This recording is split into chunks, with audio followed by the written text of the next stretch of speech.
Hey guys, welcome to another live Play&Explain video.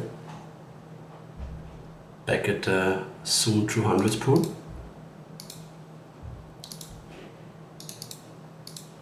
Maybe if some Zoom 500 is running, we could make a video of that as well.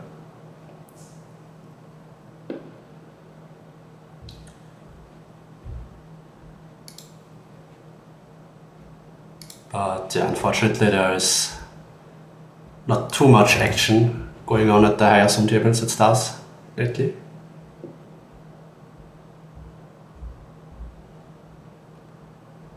King 6 off is a fold.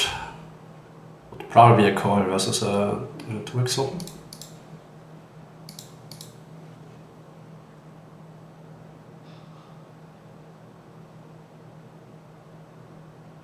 King 9 is close. I think open raising it is fine.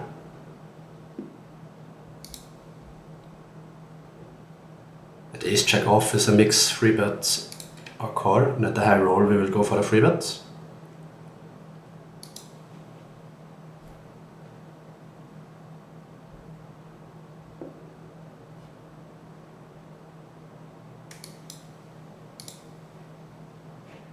Fortunately I have to fold versus the 4-bet.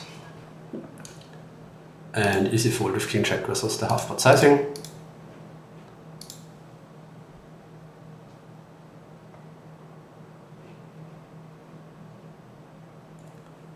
Jack 10-4 rainbow is a board where you could implement many different strategies, but the easiest one is to just bet range for a small sizing.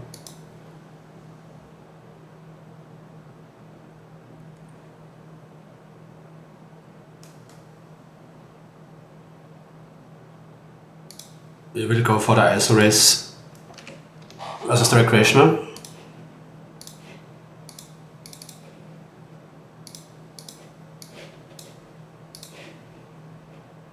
Also going to note his button open raising sizing. In case he sizes up, we can assume that he has a stronger range.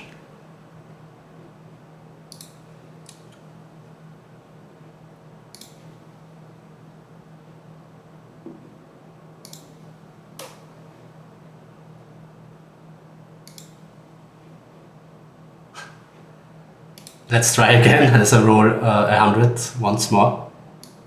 Let's see if ace check finally gets to realize his equity post flop.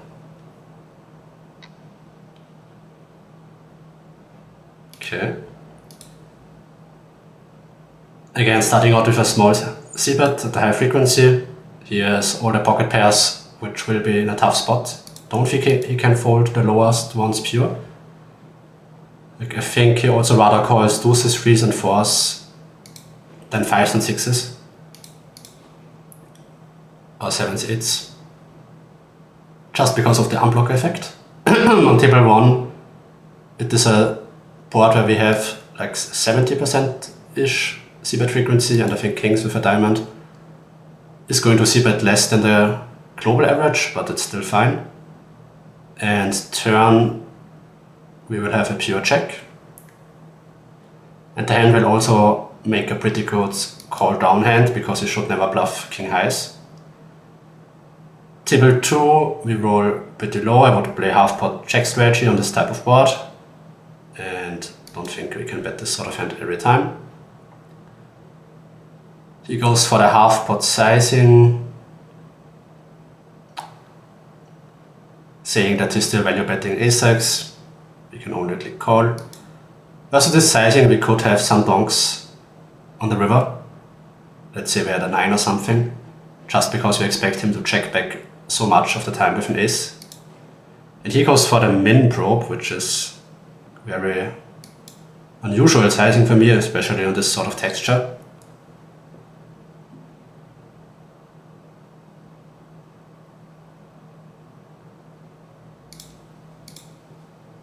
Like, what hand does it really put in a tough spot?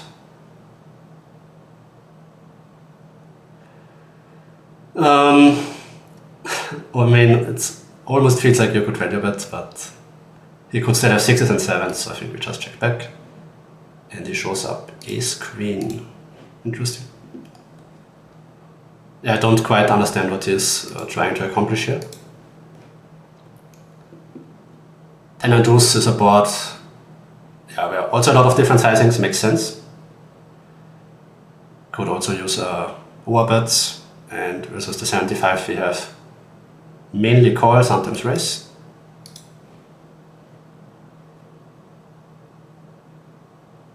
And I don't think we get to bluff king check. We have queen check, 7-8, check 8.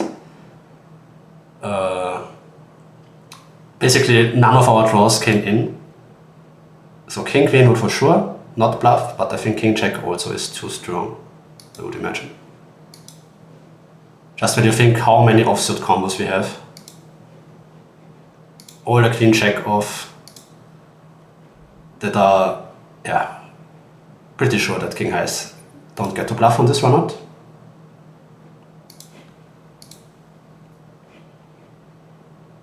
And he shows up with his queen, which is pretty much fine. I think a lot of players, when they play a big bet or check strategy on this type of boards, and they haven't studied it too well, they tend to check back ace king, ace queen type of hands too much. But betting big here is still fine. Like I have to call all the king check, all the king queen, and ace check off as well. So you get a lot of value from my floats. King 8 is a close open raise blind blind. And 7-7-3 is a board where we have to check a lot, just because the big blind has more 7x than us. And king 8 is also a hand that would really never want to see bet here. And versus the small bet, we don't get to fold much, but this is pretty much the worst type of hand that we can have, so I think this is fine to fold. And for those is too weak to do anything.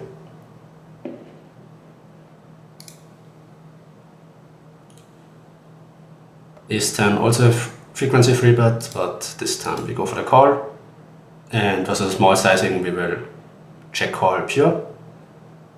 We can raise some single ace in diamond hands, but those would be lower ones like ace 3, ace 4, maybe ace 6.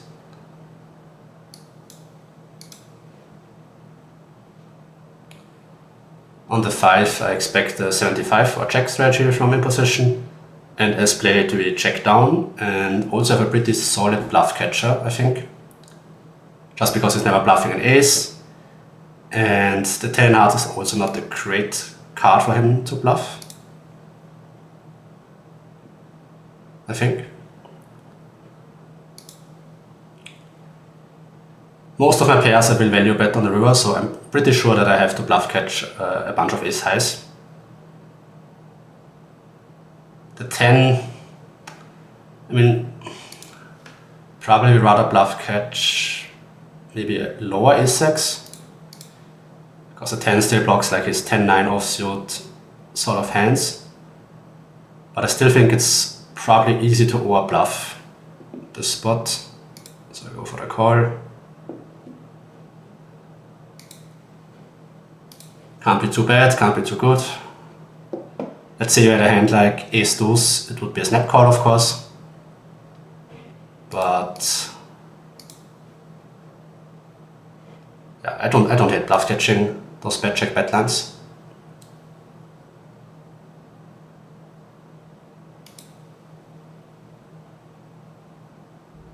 And we do again a board where ace 7 with those suits is practically, I don't think, ever c-betting.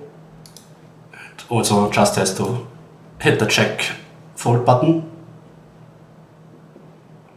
Not much that we can do.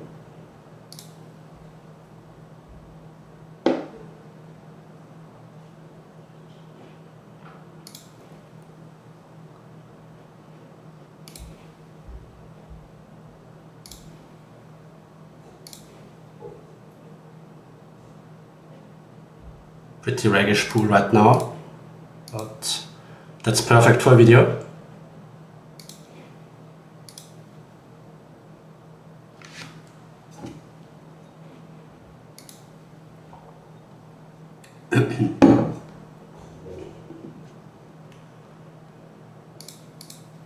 Then 9 we can open raise.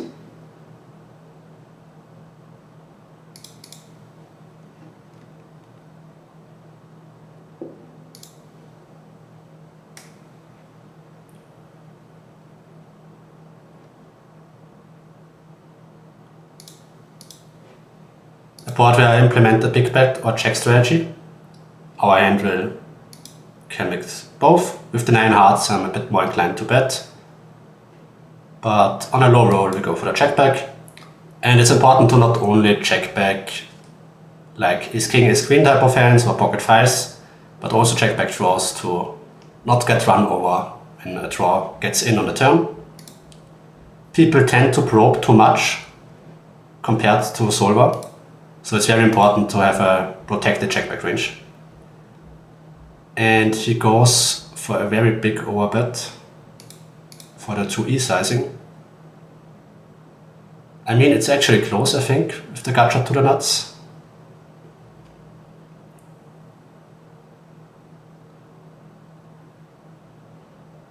I think I can actually click call, I'm not sure. I haven't really studied it versus this sort of sizing.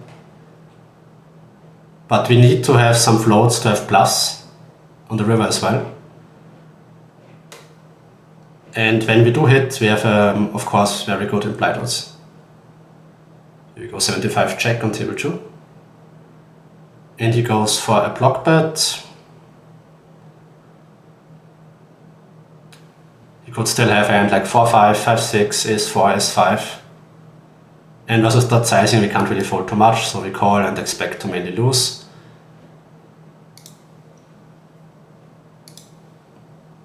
I don't think that's an appropriate sizing for his sort of hand when he goes this big. I mean, it can't be too bad on the free. But yeah, with his sizing, I mean, it's fine. It's getting close. I get to fold a lot of pairs that he wants to get value of course.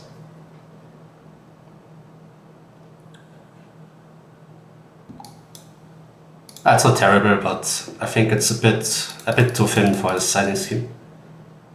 And my call could also be a punt, I'm not sure. I have to review this. But yeah, we certainly need to still have some floats to bluff to be able to bluff the river. Table 1, I think we will mainly defend by clicking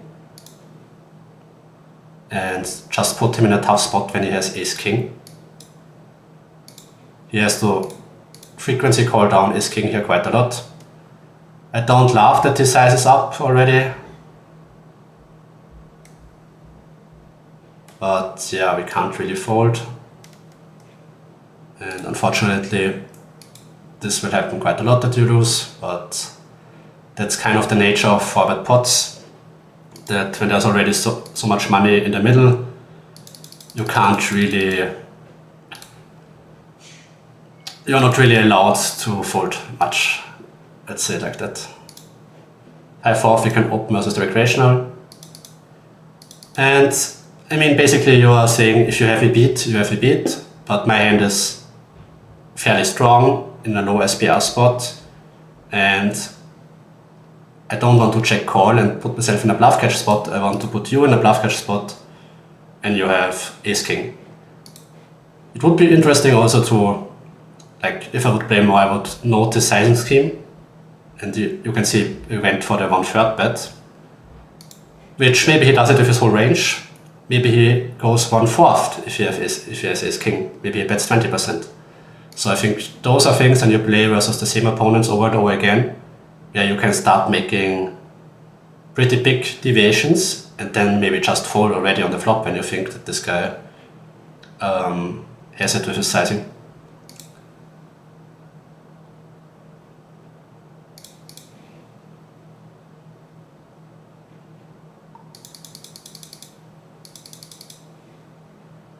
Table 2 is a pretty good board for us. We can go for a high frequency c-bet.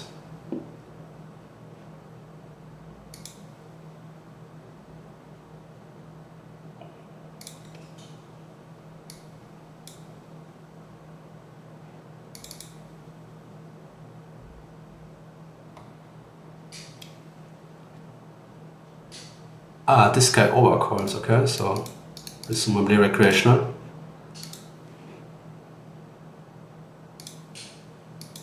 Going to start with the c-bet and barrel on some runouts. And versus the raise, we just have to muck, unfortunately. Not too great of a session so far, getting raised by the recreational. Just have to muck. It's always tough when you have no reads. Like if this guy only calls a very tight range, let's say 10s plus is queen suited, then maybe missy betting is not really a good strategy.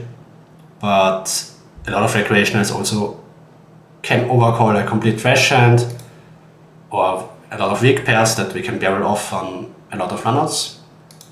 So when in doubt, I usually choose the more aggressive option and go for the c-bet. On that turn, I would play overbet check, and ace four always checks.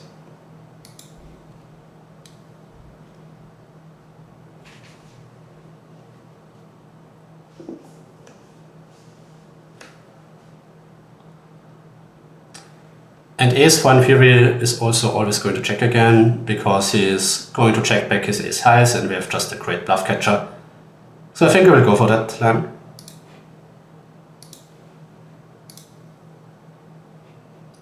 If I would see my opponent like absolutely snap checking back the turn, I might deviate and just block myself, because I think despite me blocking the ace, he always has ace high and I want to get value.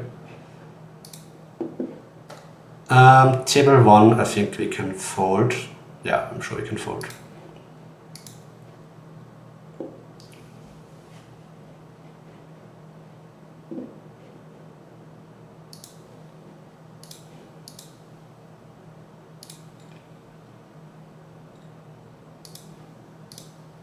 Then it's suited as a mix free bet.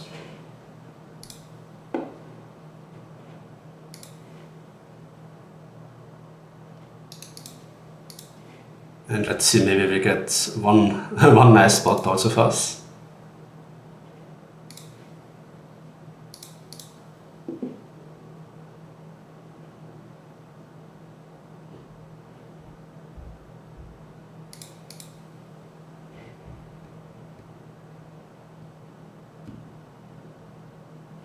King 9 will be defended. Ace 4 suited, mainly a fold.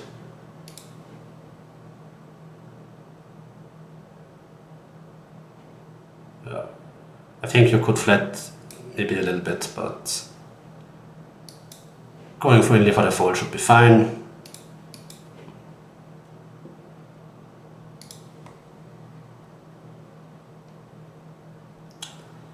Very bad texture for us. Good texture for the big blind. I mean, it's not that bad, I guess, because I don't think he can defend 5-4 off at this rake structure. So it looks worse than it is.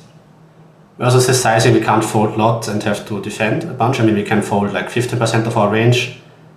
The 9 in clubs is pretty bad, I have to say. But I would imagine that the hand is still too strong to fold, but it could... Maybe this hand should already fold. I'm not sure. 9 in clubs is for sure bad, because what is a hand that he could donk with that is intuitive, and like check 9 in clubs, of course. But I think ace 9 is still better with the backdoor straight draw than a hand like king 10 off, king check off without a backdoor flush draw. And versus the check, I think we will start bluffing.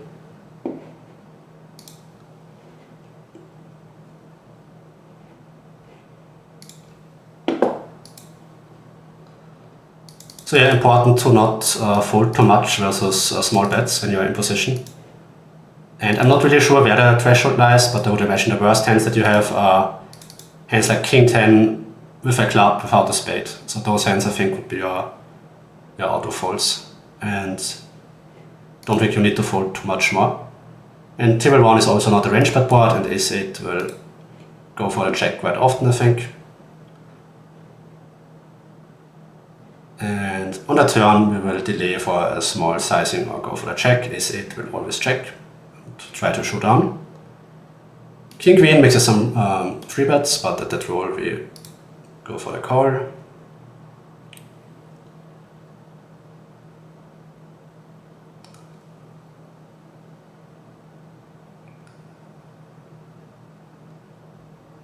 And we could mix also some, like we can mix some raises, we could call or fold, our hand is pretty close.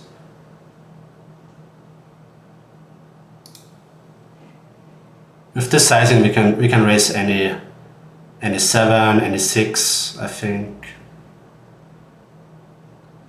I mean, we don't really have much 6-6, but any 7 for sure can raise.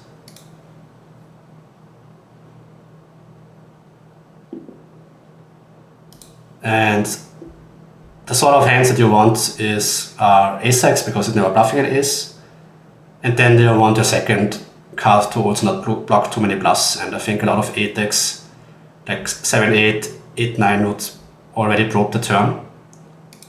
So you don't block too many of his bluffs, which are going to be his auto folds on the river when we raise. Even better would be a hand to raise like ace-8 with the 8 in clubs, because his flush draws are probing even more on the turn.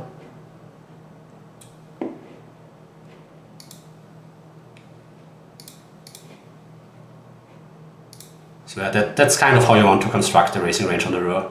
You would not want to raise a hand like King-Queen, for example, when you check it down. 6-7 we can flat with the big blind as the recreational player. Because King-Queen, random King and Queen highs, his bluffs might consist of those sort of hands.